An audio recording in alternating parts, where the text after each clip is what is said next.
অঙ্ক দেখছি যে একটা বিস্তৃতি দেওয়া আছে, বিস্তৃতির x⁴ এবং x⁸ এর সহগ যদি সমান হয় তাহলে n এর মান বের করতে বলা আছে। এখানে n এর মান কোনো দেওয়া নাই, n এর মানটা আমরা বের করব বা বের করতে হবে কোশ্চেন অনুযায়ী। তাহলে আমরা একই রকম ভাবে বের করব। আমরা ধরে নিব যে r+1তম পদে, এই বিস্তৃতির r+1তম পদে x⁴ এবং x⁸ এর সহগ বিদ্যমান। এই ল্যাঙ্গুয়েজটা উপর দিয়ে কিন্তু অবশ্যই লিখে নিব। লিখে নেওয়ার পর আমরা যেভাবে যাব ওই প্রসেসটা, আমি এক লাইনটা লিখলাম না, যে r+1তম পদ, তাহলে r+1তম পদ সমান আমরা কি লিখতে পারবো, n cr 3n r x/2r। ওকে, তাহলে এটাকে যদি আমরা একটু ক্যালকুলেশন করে নিই, n cr 3n r x/r divide 2r, এরকম কিন্তু ফর্মেট একটা আসে। আচ্ছা, এটাকে যদি আরেকটু করে লিখি আমাদের সুবিধার জন্য, n cr 3n r 1/2r x/r। এখন x/r আর এটা দেখো, এখানে তার মানে আমরা কি পাবো, এটা সমান হচ্ছে এটা, আবার এটা সমান হচ্ছে এটা। তাহলে এটা যদি সমান হয়ে যায় তখন আমরা একবার r এর মান পাবো 7, আরেকবার r এর মান পাবো কত, 8, তাই না? আচ্ছা, যেহেতু লিখে নিই এখানে, যেহেতু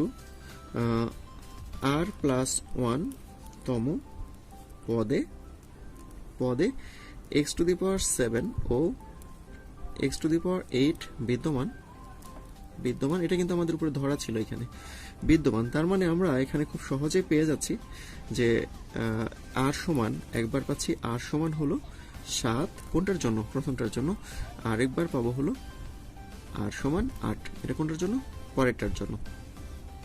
তাহলে আমরা সহগ বের করে ফেলি যে অতএব x⁴ এর সহগ, অর্থাৎ x⁴ এর সহগ সমান আমরা লিখতে পারবো যে সহগটা কি আসবে এখানে,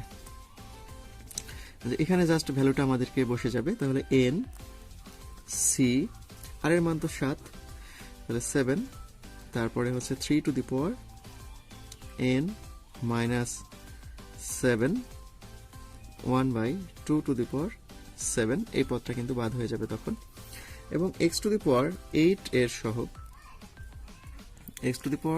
সহগ, তাহলে n c8 3n - 8 1/2 এখন আমাদের কোশ্চেনে বলা ছিল যে এই দুইটা পদ সমান, x⁴ এবং x⁴ সমান, তার মানে এইটা সমান এইটা। প্রশ্ন মতে আমরা লিখে নিই, ক্যালকুলেশনটা সামনের দিকে আগাবো।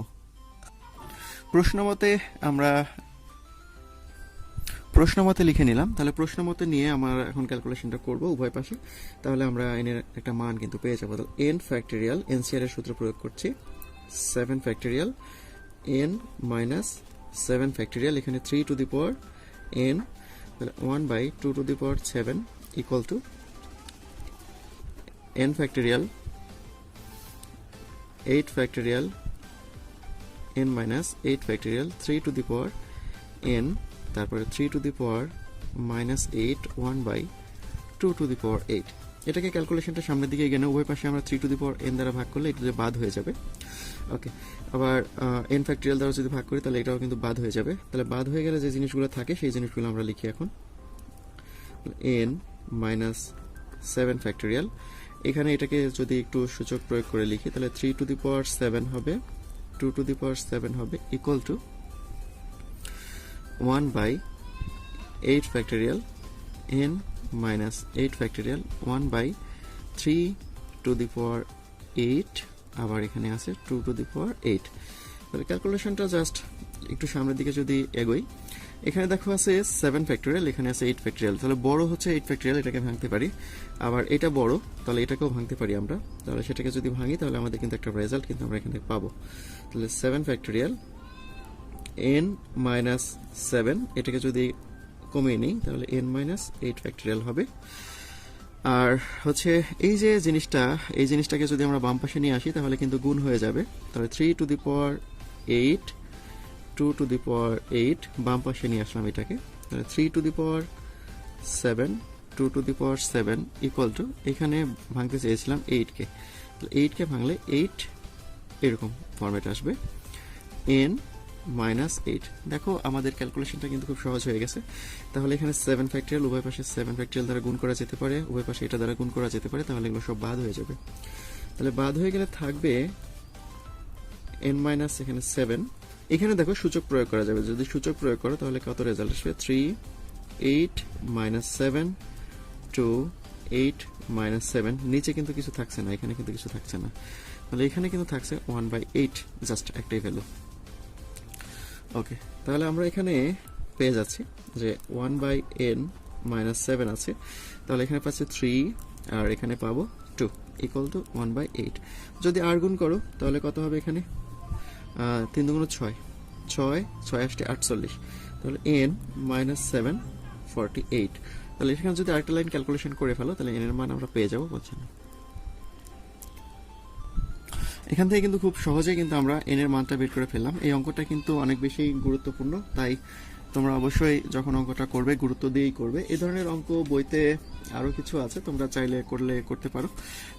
ধরো আমি একটা লিখে দিচ্ছি, যে একটু হোমওয়ার্ক টাইপের যদি দিয়ে দিই তোমাদের জন্য, যে একটা বিস্তৃতি দেওয়া আছে যে p plus 2x whole to the power 5 একটা বিস্তৃতি।